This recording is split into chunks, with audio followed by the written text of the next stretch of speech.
Hey, what's up, everyone? This is Patrick. Thank you for tuning into this week's episode.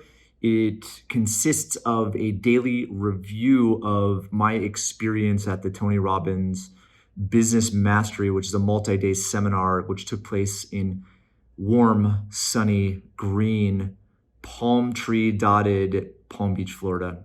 It was pretty amazing. Now I'm back here in the winter, which is all good. There's beauty in the winter, beauty in the summer.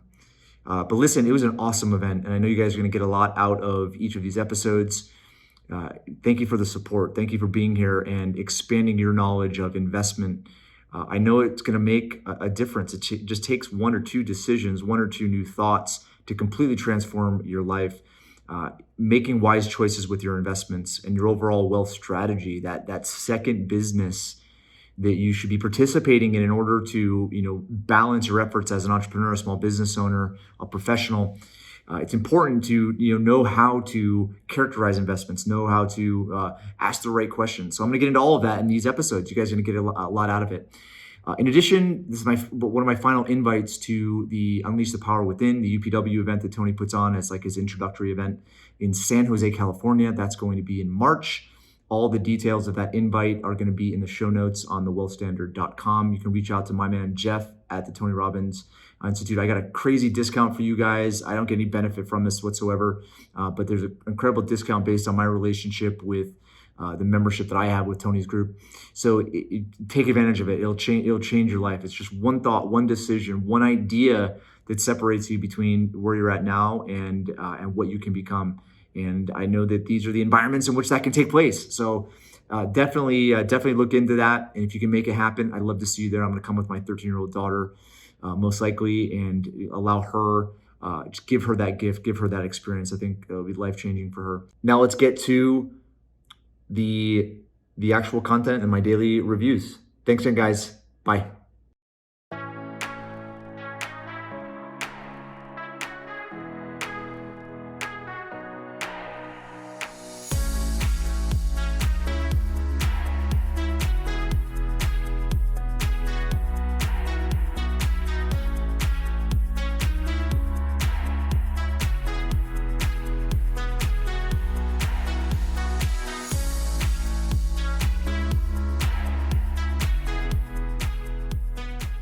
Hey everyone, this is Patrick. I'm going to do a overview of my experience on day one of Tony Robbins Business Mastery.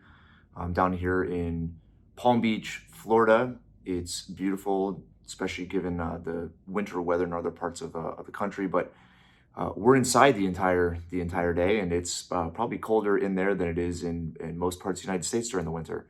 But regardless, this is an event that I've really enjoyed. I've gone to it a couple times in the past. But Tony always brings new information, new speakers, and is really keeping up with how society is evolving, especially when it comes to business. So I look at Business Mastery and associate it with his drive to empower people. And I believe that business is just an incredible idea, and especially how people work together to bring ideas into reality. Tony really talks through his experiences, the experiences of businesses he's been a part of, but also has evaluated in order to extract some of the things that business owners, as they're in business, as they're continuing to innovate, can use to continually progress and grow. So I look at, really what this has to do with our theme this year, which is investment, specifically atypical investment. And the correlation that I'm making is the fact that all investment is ultimately a business. It's a set of systems.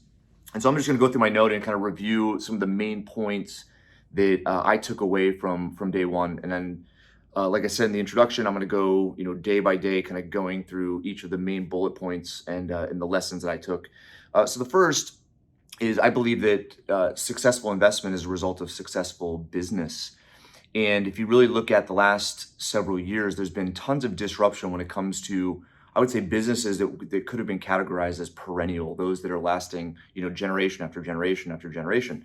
First, some of the examples he used was Hilton and Airbnb, right? So Hilton has, a history. They have 1,000 or so, or 1 million or so rooms across the world. and are valued at a certain amount. I think it's like $25 billion or something like that. But then Airbnb came in and disrupted that market and provided better results, better service, and own no rooms, and just essentially facilitate a platform, technology platform, and they're valued at I think like 35 or $40 billion.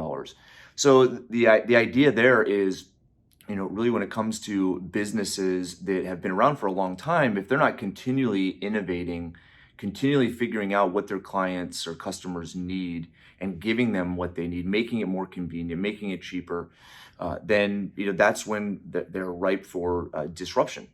And then the statistic that correlates to that is that 96% of businesses fail in 10 years, in a 10-year period of time. So that's really, again, indicative of successful investment. So even companies or investments that have been around for, decades, generations, they're still susceptible to failure, and even new businesses. So it makes the analysis really important when it comes to knowing what you're putting money into, knowing the business, knowing the investment that you're making. So that's the first thing. The other is successful business is 80% psychology and 20% mechanics. I think most people, I would say, focus, and this really comes to business. Most people in business focus on the value of their service, the value of their product, and they're always trying to improve that. However, a big piece that is really ingrained in this seminar is essentially focusing on the customer, focusing all your efforts there as opposed to the actual product and service, because customer tastes, customer demands, customer needs are continually changing and evolving. And for businesses to continue to provide value to those customers and be successful, they have to find new ways to provide value to, meet those customers, meet those clients' needs. And I look at one thing that they introduced on day one, but they're going to go into it in a lot more detail as the days go on, which is the life cycle of a business. But then you also look at the different seasons that exist in the business cycle. And Tony, for several years, has been talking about winter coming. Obviously, with seasons, you have winter, which is essentially the death of things, the destruction of things. But then you have spring, which is the sprouting of new things. Then you have summer. Then you have fall, which is harvest, reaping the rewards. And right now, I think we're in a period of harvest. We're in a fall season, which is typically followed by a winter. The timing is what is the challenge. And obviously, we've been in the biggest bull market in history, and looking at whether it's the president or whether it's the involvement of a central bank, the Federal Reserve, in the economy, things have just continued to prolong, continue to grow. So the question really becomes, when is winter? And nobody's really able to time that perfectly. However, you can look at the past and see signals. And there's definitely lots of signals, when it comes to winter being on the horizon. But it comes down to the question of when. Some of the statistics that I pulled away to really indicate some of those adjustments, changes, whether it's winter, I think there's definitely transition happening in the world. First and foremost, you look at the generations and the baby boomer generation and how they are involved heavily in politics, in business. And they are really in their 60s and mid 70s at this point, and they're going to be retiring. They're going to be letting their business go. There's statistics that he used, which is 87% of businesses that were the founder of that business are not going to continue past their death. So I look at the transition in business, but I also look at the amount of money, the wealth transfer that's going to take place between, now and the next 10 years, and the tens of trillions of dollars is going to go in from the hands of baby boomers who invest in certain things, that do certain things with that money and that wealth, to a new younger generation who are doing completely different things with money, and they have different interests. So I think that's going to create a different set of demand, and there's now going to be money behind that demand. So I think that's an interesting thing to to pay attention to. But you also have emerging markets. You have Africa coming online, where they've created, per capita more millionaires and billionaires than any other part of the world. Then you have the Middle East, despite the stigma that's attached to it, it also has a rising generation that are interested in, Western things and are going to be demanding, whether it's products, services, et cetera. So that's something that's interesting to pay attention to. And I'll probably I'll just end with a few things, especially as you pay attention to investment, and hopefully you guys are kind of seeing the theme here with the correlation between investment and business, which is successful business or successful investment is because of successful business, and successful business is one that is really in love with their customer, not their product and service, and they're always figuring out better ways to meet their customer, meet their client needs, and are adapting and innovating to do that. So I'll end with this, and this is an example that I shared last season regarding one of the exercises Tony does with purses, and he does it with cars as well. But I'll do the purse example. So he has the audience, in the female audience, give him purses, right? He's using it as an example. So he has ladies like raise their purse, and he goes around and he picks really expensive purses. Then he picks kind of middle of the road purses that look nice. Then he picks really cheap purses. And the principle is not to say that one is worse or better than the other. It's that certain clients, certain customers have different needs, different tastes, different things they want out of those bags. And you look at Louis Vuitton versus, a bag from Target. The one that purchases it from Target is looking for efficiency. That's their specific need. But if you look at the margin in regards to that business, it's smaller than the margin of Louis Vuitton. I would say, the difference in making the actual bag itself, the manufacturing costs are going to be in a very similar range. However, the margin between the actual cost and what it's sold for is hugely different. Louis Vuitton bag selling for thousands and thousands of dollars. A Target bag usually selling for under $100. And the lesson there, the principle there, is really understanding your client, understanding what they need, building a brand behind that. And I think Louis Vuitton and some of these higher level Prada bags, these luxury bags or luxury clothing lines have established brand and subsequently margin. I think that's also really important to understand. Not to say that Target isn't profitable, because Target doesn't just make bags; they do a lot of other things. And I think they, have a really cool business model in a sense. And now they're partnered with Disney. So I think just really looking at how businesses are trying to continually understand their clients and meet those customers, meet those client needs, is very important when you're weighing decision of what to invest in. Okay, that's all that I have for today. Tomorrow we'll bring some new content and takeaways. So stick with me until then.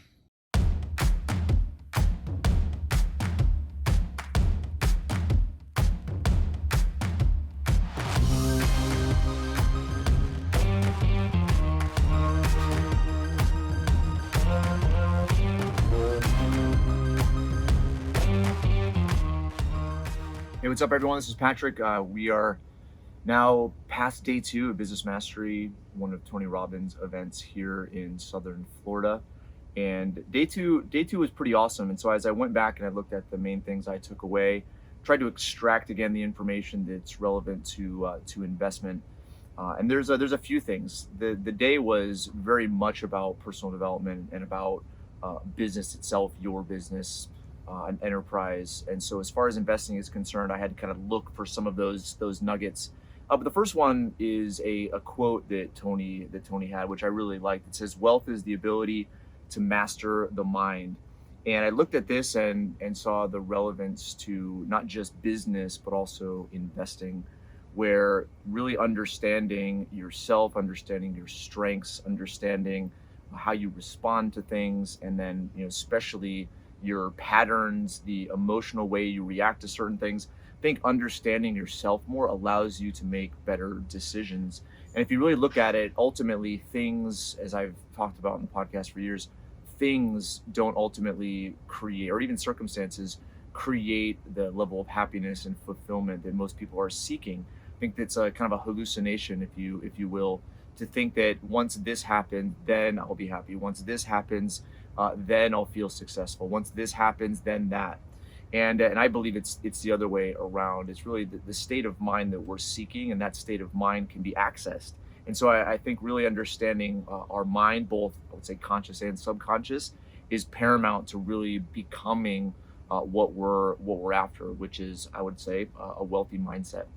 So that's the first thing. Second thing is the idea of the zone of maximization. So I really do think that this is important to understand. So Tony has this description of a business as it pertains to a life cycle.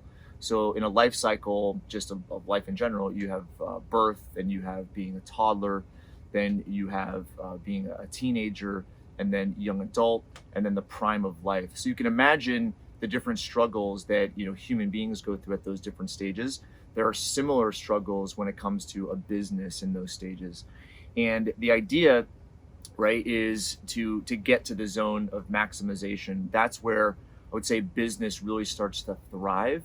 But then you also have the perennial businesses, which maintain the ability to innovate and market to their customers and continually discover needs and find better ways of meeting those needs. So when you're looking at investment, when you're looking at the actual underlying company, I think sometimes it's really valuable to know where they're at in the life cycle.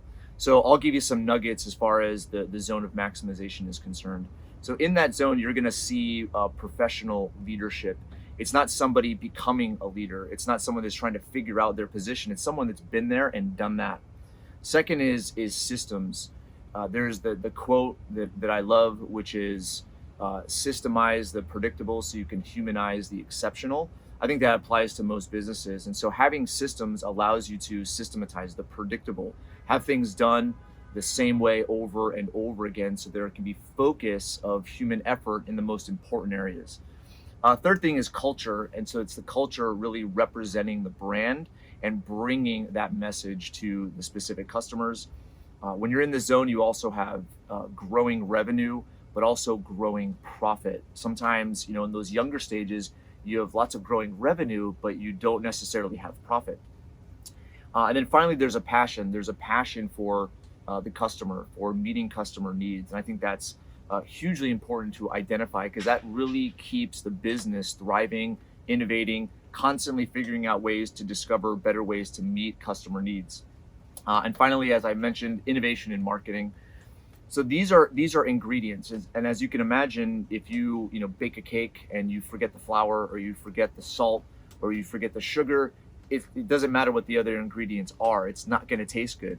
And so you look at the ingredients of the zone of maximization, and it's really important to identify those. So again, the ingredients are professional leadership, systems, culture, revenue up and profit up, growing, passion, and then innovation and marketing. Okay, and a few more things. One is, there was a gentleman that stood up and made the comment of, why did you fail? Why weren't you able to achieve? And it was, essentially that the person I hired, the group that I hired, the company that I hired, I trusted them and they failed me. So it was the difference between delegation and leverage. And I thought this was really, really interesting. And sometimes you really have leverage, as part of like a financial transaction, but I think it means something different here. So delegation is when you trust somebody else to do something. And I think that's in large part what the United States does from an investment standpoint. They delegate the responsibility to grow wealth to an institution or to an individual. Whereas leverage is different. Leverage is first and foremost knowing what your end result is and being able to articulate that, and then having enough knowledge to ask the right questions and to have high levels of accountability. And so being able to leverage others, leverage financial advisors, leverage investment providers, you have to articulate what the end result is that you want and ensure that that aligns with the actual underlying purpose of the investment. And it's starting to rain here. We're in southern Florida, so hopefully we'll not get tripped on. So let me I'll end with this: is when it comes to a relationship that you have with an investment provider, it's understanding leadership, and it's understanding the leadership inside of you, which is the ability to influence the individual that you are in essence partnering with. So, and that requires, I would say, them understanding what the end result you want is, as well as accountability along the way. And the final thing I'll end with is, and this is what I would say definitely applies to investment, which is overcoming fear, right? It's handling anxiety. And so Tony has 5 steps that he uses to overcome fear. First step is daily feed your mind with good information. Feed the animal, feed the person you want to show up in your life, not feed the one that you don't. Second is strengthen your body. Do something every day to challenge yourself. Do something that's going to push you beyond the limitations of the day before. Third is immersion in a role model, seeing somebody that has been in the shoes that you want to be in and immersing yourself in their life and how they experience things, how they do things. Fourth is proximity is power. Proximity is power, in essence, means to be around individuals, being in an environment that's going to challenge you, that's going to get you to think differently.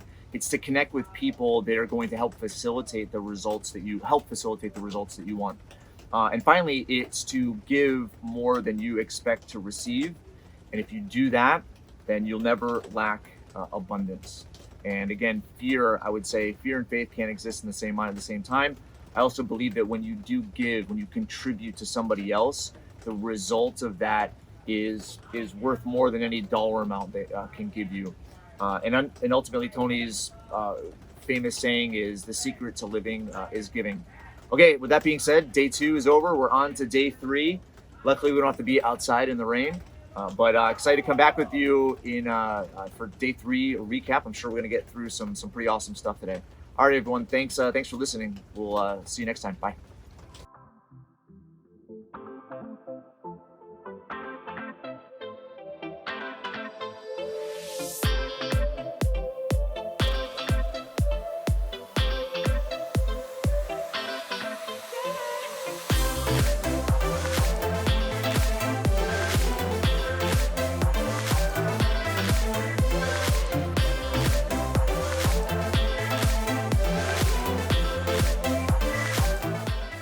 Hey, what's up, everyone? All right, so I'm going to do a recap of day 3. We're actually about to start day 4, but wanted to get just my thoughts out. This day was interesting. If you guys have been to events before, there are a lot of interventions, and so this is where Tony Robbins will engage directly with one of the participants and work through their business challenges. Ultimately, everything comes out to be like a personal challenge. It's pretty fascinating how intertwined everything is.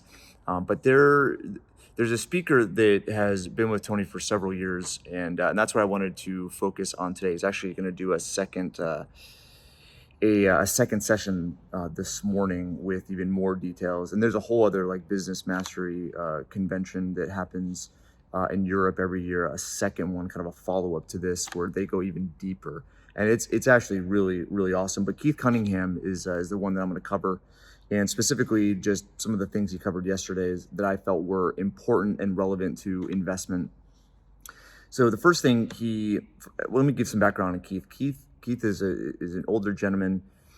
He was actually partners with Robert Kiyosaki in kicking off and Sharon Lechter in kicking off Rich Dad Poor Dad, and he's been around for a long time, but he's been speaking with Tony for a really long time. So if you haven't picked up any of Keith's books, they're really good. The most recent one, The Road Less Stupid, is an amazing read, and he also has like a really really comedic personality, and he's from Texas too. And so it's kind of the old gray guy, Texas accent. But he's just a good-natured guy. So it's interesting. He has some really cool sayings. But let me get into the things that I learned. So first off, he goes through the 3 primary ways, 3 ways in which every business or investment failure boils down to, which is number 1, excessive optimism, number 2, bad assumptions, and then number 3, ignored risks. And the idea is to learn how to understand the game of investing, the game of wealth, the game of business, and avoid the emotional inclination to the end result, which is usually either a loss, fear, more loss, or gain, which is greed. And so, and he, again, going to the book he wrote, uh, his key to wealth is the key to wealth is to avoid doing stupid things. So anyway, the way he says it, it makes it makes more sense, but it's also really funny. Okay, so this is, I want to get into really how he goes about understanding the optics of a business, the optics of an investment. I think they're one and the same in a sense. And he associates it to dials on an airplane. So these are what are known as more of the facts. And so if you look at what most individuals are doing when they're analyzing an opportunity, they're telling themselves a story, right? If you think about like the lottery effect, most people just dream about, wow, if I won the lottery, then this would happen and I'd be able to buy this and this and this, this. So there's this story, this fictional story that starts to play in our mind as far as the end result of achieving wealth, investment paying off, being able to retire, being able to be financially free. But then there are the facts, and you have to use the facts as the basis for decisions as opposed to the emotions of it. So he talks about the dials on an airplane, and there's 3 primary dials in business. I'm not going to get into the details of these today, but the first one is a balance sheet, understanding what a balance sheet is, assets and liabilities, how to read a balance sheet. The second is an income statement, which is basically income minus expenses. And then the third is a statement of cash flows. This is what ultimately is what business owners are about, because an income statement is, he calls it, it's not a reality, right? He essentially calls it, gosh, I can't even think of the term he was using. Let me just go and look at my notes quick, because I think that's an important piece. Okay.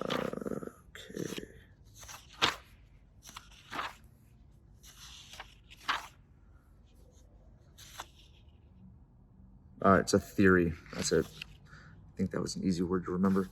So he calls it a theory. And as you look at reality, what business owners are about is cash. It's having operational cash, as he puts it. So that's where understanding all 3 statements, especially when it comes to a business or an investment.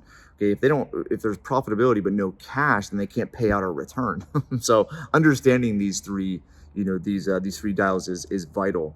And then the last thing I'll use to describe understanding the language of business, and how Keith puts it, which is you can't play a game unless you understand the rules, is he uses a really funny story. He tells it every single time I've heard him speak. A funny story about cricket, the game of cricket. And in cricket, for North America, it's not a sport that we are familiar with. I think we all understand kind of what it looks like, but as far as like the rules, the language, we have no clue. And so he goes through the different terms, and I'll give a few. The wicker keeper, the slip going out for a duck, a golden duck, bowled over a maiden, a frog, and rubbing the seam, or rubbed a seam. And he makes a pretty crude joke, as you can imagine, with rubbing the seam in a very Texas old guy way, which is pretty hilarious. But anyway, the idea is that there's a language in business, there's a language in investing, and if you don't understand the language, you can't play the game. So that's a really important piece. And so the dials is one thing, but then the language of business is another. And the language of accounting really boils down to the facts, not the opinions or the theories. So understanding the facts, being able to analyze the facts, allows you to make a more prudent decision. Okay, and a saying too that I think definitely applies to successful investment or unsuccessful investment is, those that don't measure don't want to be held accountable. And then that's it. I'll leave it at that. I think that was a really, really good overview of some of the financial things that I learned here at Business Mastery. There was some more kind of theoretical, philosophical things and leadership principles that I learned, but I'll probably save that either for tomorrow or just the recap of the event in general. When I probably do a joint podcast with one of the people on my executive team, Dan, who's here with me. Okay, that's it. Thank you guys for tuning into this day's recap, and we'll see you tomorrow. Bye.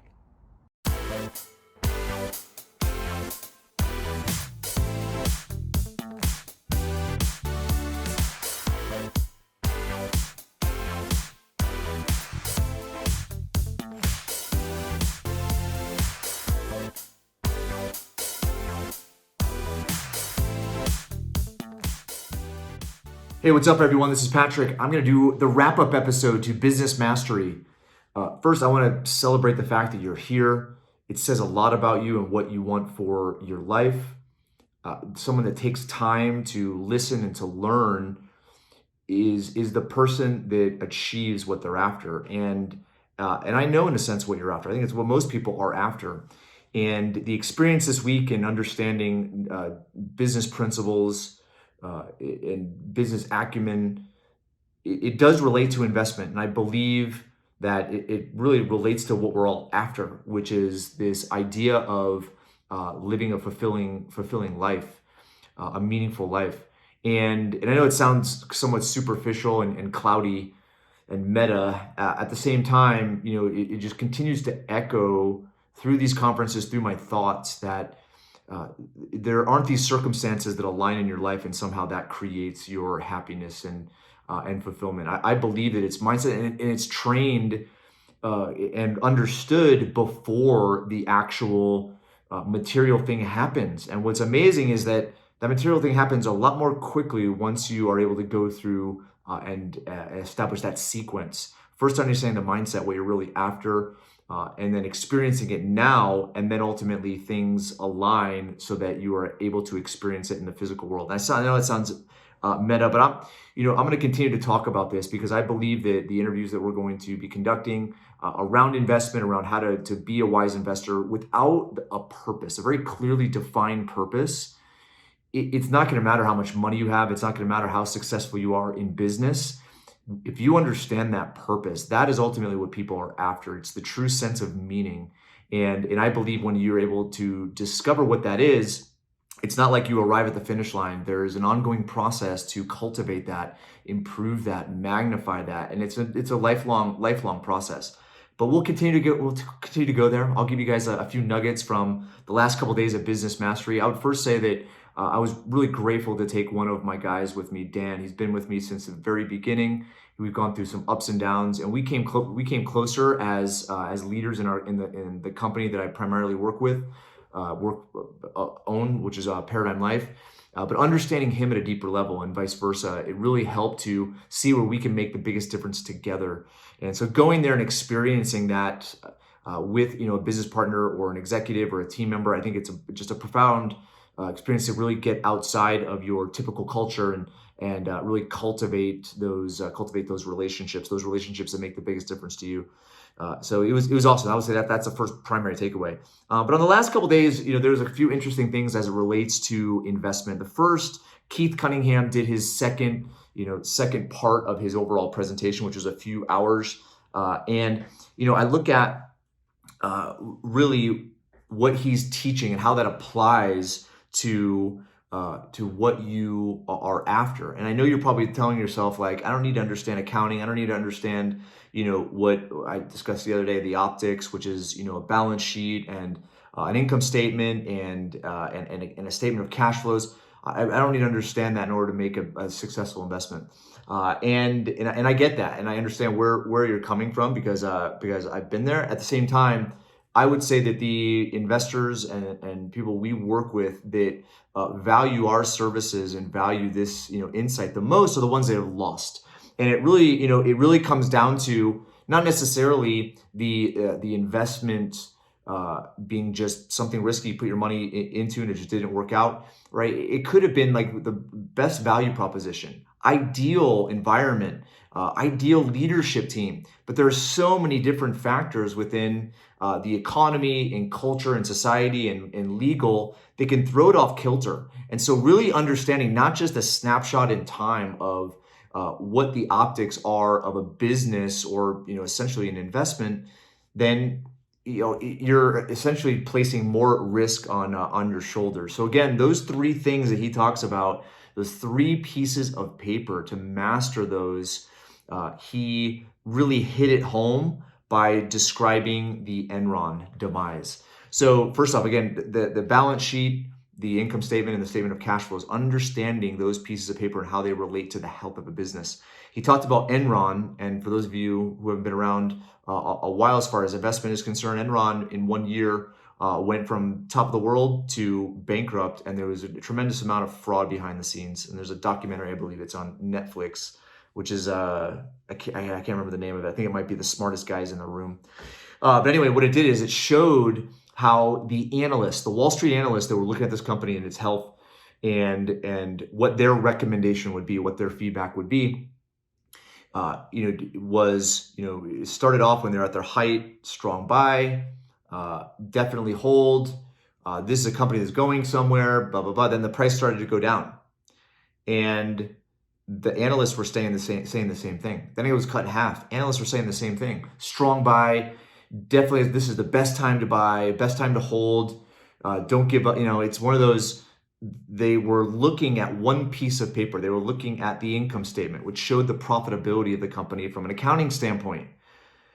But the price kept going down because the unloading was happening by those that understood all three pieces of paper. Because if you looked at the statement of cash flows, they were losing hand over fist in their market value.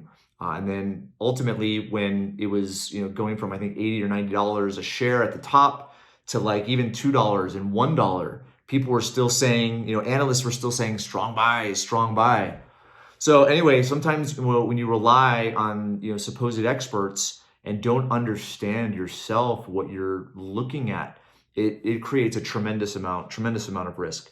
Okay, so let me touch on a couple other things. Tony did go into the theory he has when it comes to your personal financial life, and I like how he looks at it as a second business.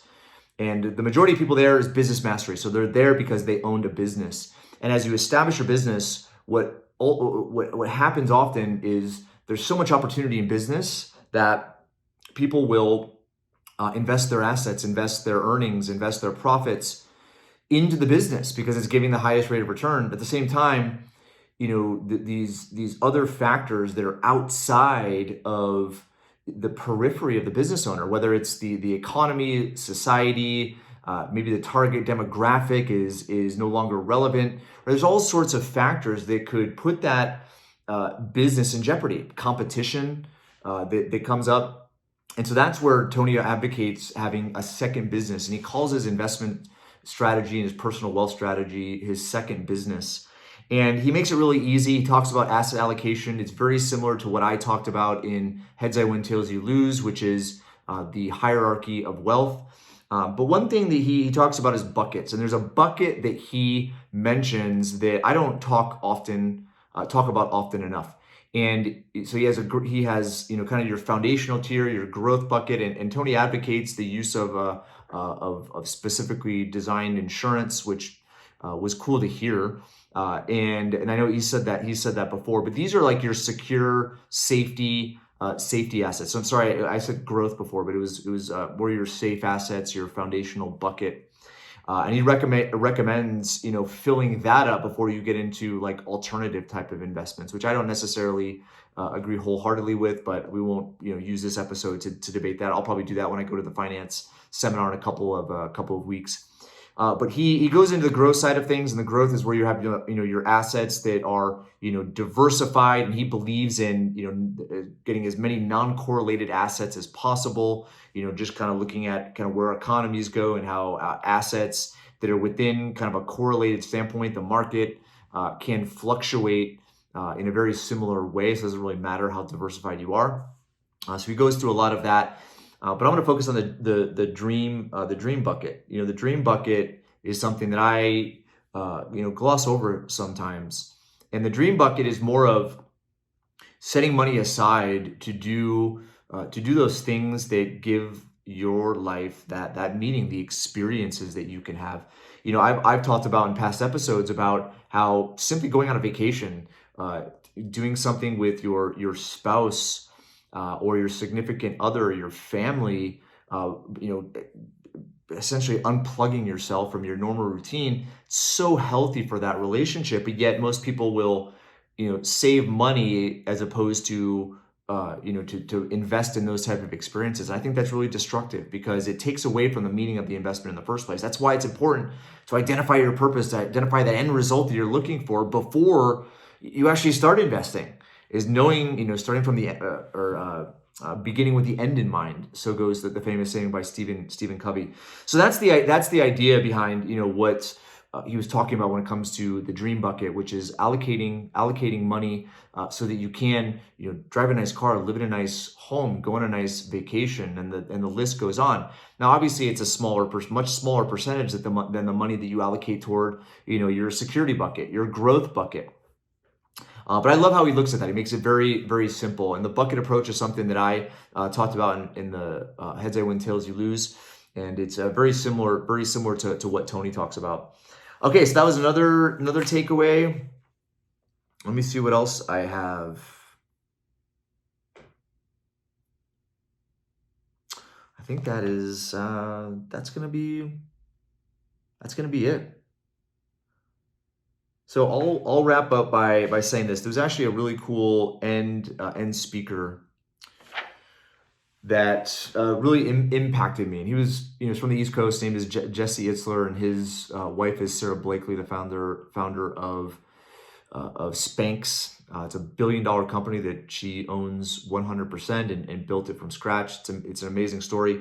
But Jesse is just one of those kind of crazy, really driven guys, and it was inspiring, and it was really inspiring because as he was talking about it, literally 5 minutes after he concluded his remarks is when all the notifications came out about Kobe Bryant. So it was that Sunday, and he talked about looking back in his life, and he wasn't going to be satisfied with 80%. He wasn't going to look back and say, I'm glad I lived a mediocre average life. We're not about that. But I think we get pulled into that sometimes. And as I've mentioned before, we're getting to this point in society where we're not going to have to do much at all. The technological advances, there's actually a couple companies that are in this incubator, this investing conference that I'm going to, that are going to change how much energy costs to literally nothing or very little. Transportation, entertainment. Oftentimes we look at the glass half empty with regards to the conflicts, within countries, the other social issues that are going on, what's going on in Washington, D.C. I mean, the news is plastered with negativity, but we live in an amazing place. We live in an amazing time. And we're getting to the point technologically where, like I said, we're not going to have to do much to live a pretty good life. And that brings up a huge issue because, I've talked before about how life expectancies, because of our understanding of health and longevity, they should be going up, but they're going down. And they're going down because people are not fulfilled. They're drinking, they're taking drugs, and they're committing suicide, even at really high levels when they've achieved all sorts of success. And so Jesse it was inspiring because he practices what he preaches and he lives it. He's run ultra marathons. He really pushes the limits when it comes to business. And he does it because of one thing, and that's what I wanted to end with. He does not negotiate with his goals. When he establishes a goal and says, this will be done, he figures out a way, come hell or high water, given anything, to do it. And he wrote a book called Living with a Seal, which is hilarious. It has some language in there. But he was so driven to experience how a Navy SEAL lives. And he experienced it at a race that he was at, seeing how that individual uh, handled himself in a 100-mile race. He wanted to see how that person lived. So he invited this Navy SEAL guy to live with him for 30 days. The book is hilarious because he has him do all sorts of crazy stuff. But that says a lot about him and how he finds meaning and fulfillment. And I believe that it's very similar to how most of us think and feel. We're not wired for mediocrity and average. Meaning comes from discovering really who we are, what we're about, and making the biggest difference for everyone else. You know, the quote that was used was, "Purpose is found at the intersection of what you're good at, what you care about, and what makes the biggest difference for others." And I believe that that is inside of all of us, and we can find it. And when we do, I think that's true wealth. A lot of this other stuff, making investments, certainly a part of it, but there's some foundational things that magnify the purpose behind why we make investment decisions, why we choose this, why we choose that, why we do this, why we do that, and ultimately what the end result is. Okay, so I'll be back next episode. Thank you guys so much for going through this longer episode because we kind of had different segments lumped together.